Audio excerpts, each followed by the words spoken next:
This is almost done here. Just going to let it simmer for another minute.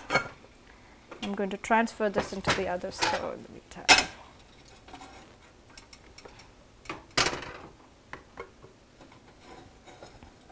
Okay. When the ghee is hot, we are going to fry the semolina.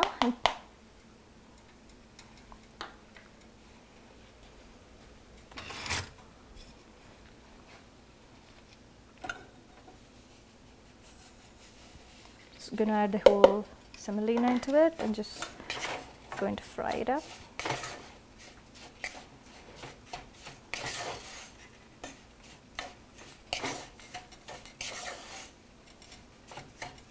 As I mentioned before, saffron is really good for your health. So if you boil like a cup of milk and add a pinch of saffron to it and drink it, it's known to treat cardiac problems. And even it's useful for sore gums. So if you just powder up a little bit of saffron and rub it onto the gums, it's really helpful for that as well.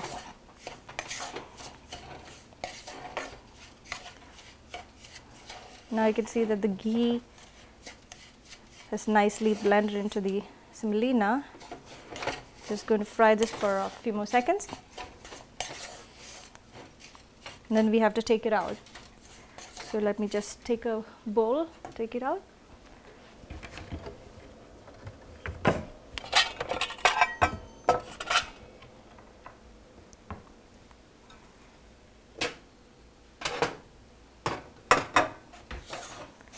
Now it has the fried smell is coming, so that's how you can know that it's fried.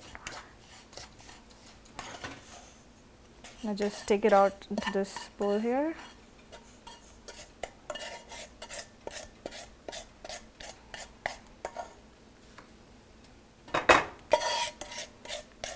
Now in the same pan, we can add water, 1.5 cups of water.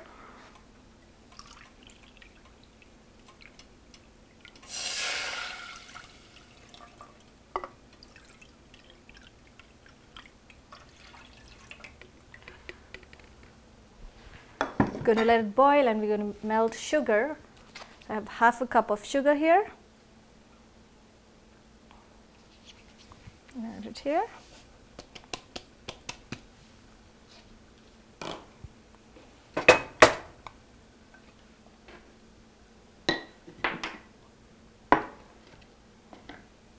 And we can turn off the flame for the potato masala and just mix it up. It's ready now.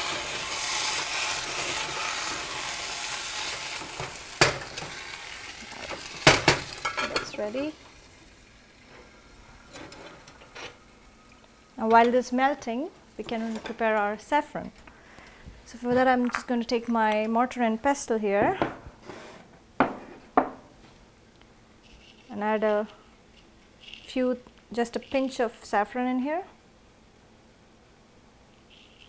So the redder the saffron threads are, the better the quality.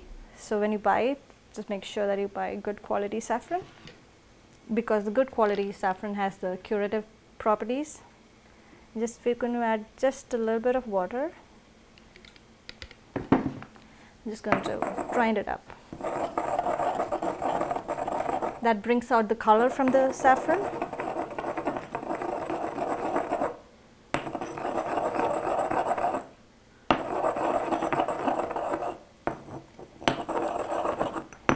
You can see here, it's almost orangish in color.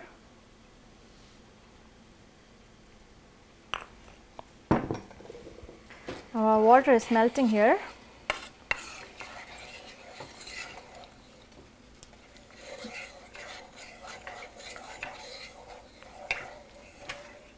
I mean, sugar is melting here.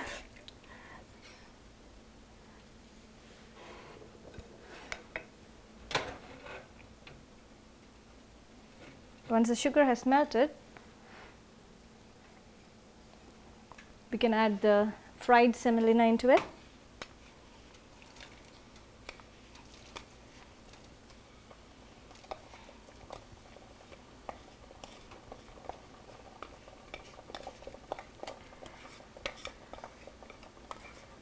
In India, Kashmir and Himachal Pradesh are exporters of saffron.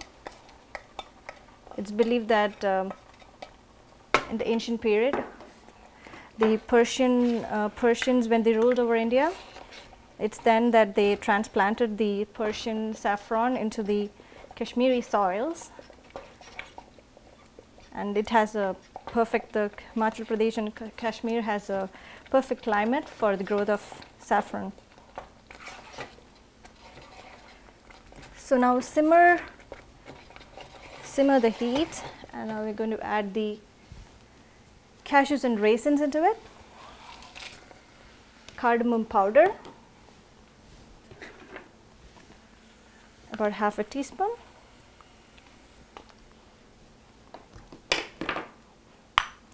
and our ground up saffron for the color and for its goodness as well. And mix it up well.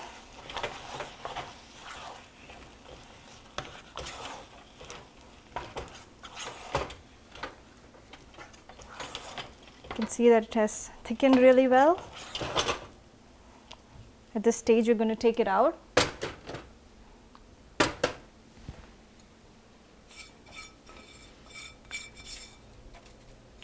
I'm just going to grease this plate that I've got here with a little bit of ghee so that it doesn't stick to the bottom. Just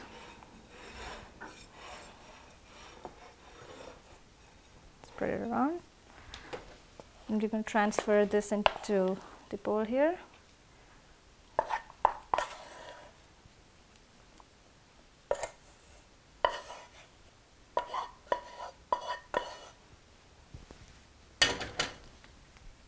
And just even it out there.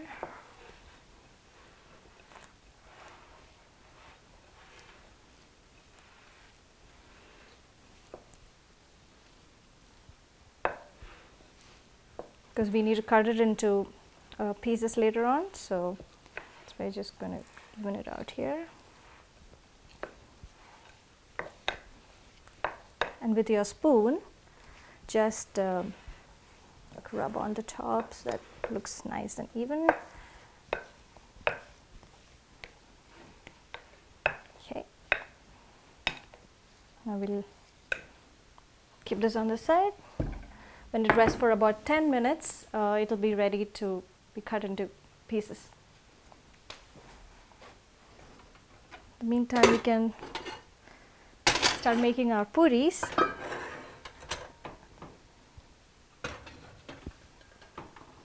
We can heat the oil for deep frying. In the meantime, I can roll out the puris, and we covered it with a wet towel, and now it's, I'll just give it a quick knead before we roll it out.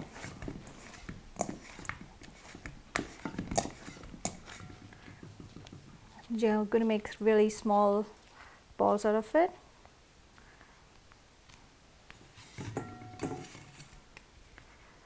Around this size. And make sure before you roll it out, when you're making the balls, that there are no creases on it. And if you find that you cannot get rid of the creases, just keep it onto the middle. Make the creases come in the middle so that when we roll it out, it'll just roll out.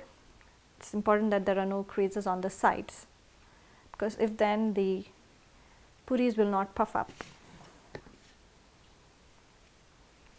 Now let's roll out the puris. I'm just dipping it in the oil here. There's a lot of oil there, so I'm just taking it around to the other balls as well.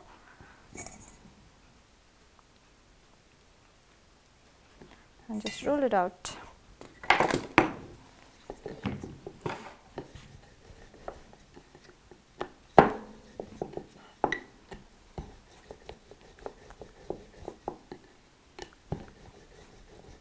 Just roll it out into rounds, small rounds.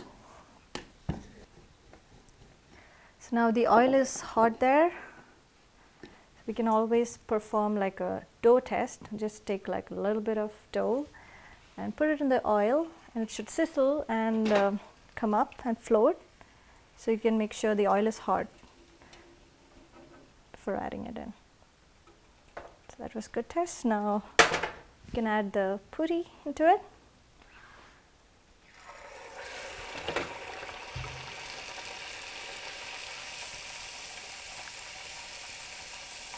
Make sure that the oil is touching all the parts of the puris, and now it has puffed up. I love to see it puffing.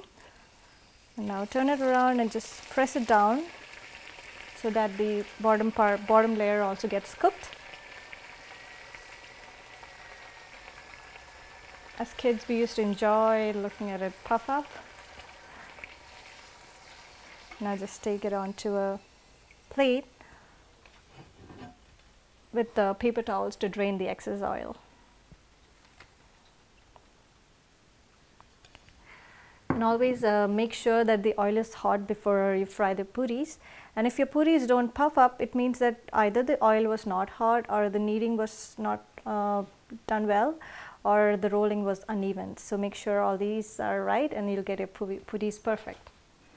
And now I have transferred the other dishes into a bowl here, and you can garnish it with like a sprig of curry leaf on top. And for the kesari, just going to garnish it with some raisins and cashews on the top. Thank you for joining me on Indian Cooking with Vinu. If you have any questions, please email me at indiancookingwithvinu@gmail.com. And see you again next time with great recipes from India. And before you go, let's take a look at the ingredients required for the dishes.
The proceeding was an independently produced community access program.